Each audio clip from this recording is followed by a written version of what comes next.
के मेरा तारफ़ करवाया गया। हम लाहौर से आए, हमारे मरकजी चेयरमैन गजनवी साहब हैं हमारे साथ, मुफ्ती आशिक सैयद साहब हमारे साथ हैं।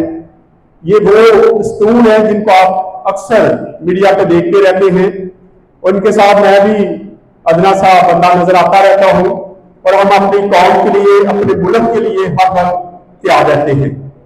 आए अपने सिर्फ उसका दुआ करेंगे। हालेलुया।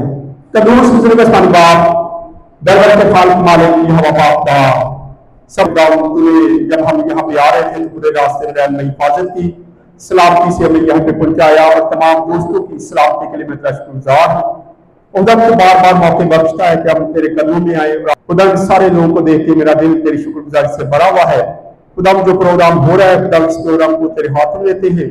सारे प्रोग्राम में तुम्हारा शामिल हाल होना, अपना जितनी तकरीरें की जाए, जितनी बातें की जाए वो तेरी मर्जी के मुताबिक हो।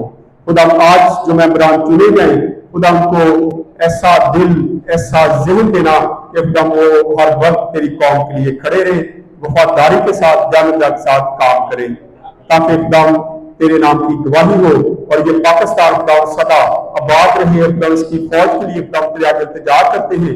पाक फौज को एकदम तो संभाले रखना जो इस वक्त मुल्क की हिफाजत के लिए एकदम सरहदों पे खड़ी है। खुदा उनको अपना सामान खोलना और उनकी हिफाजत और निगहबानी करना, ये सब कुछ मांगते हैं अपना यीशु मसीह का नाम लेकर, आमीन। ये मेरे साथ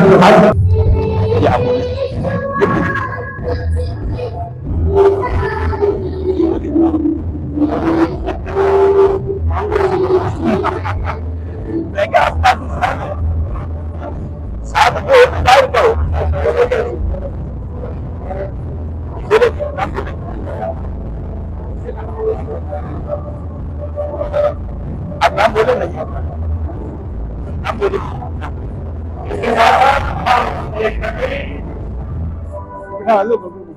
जी।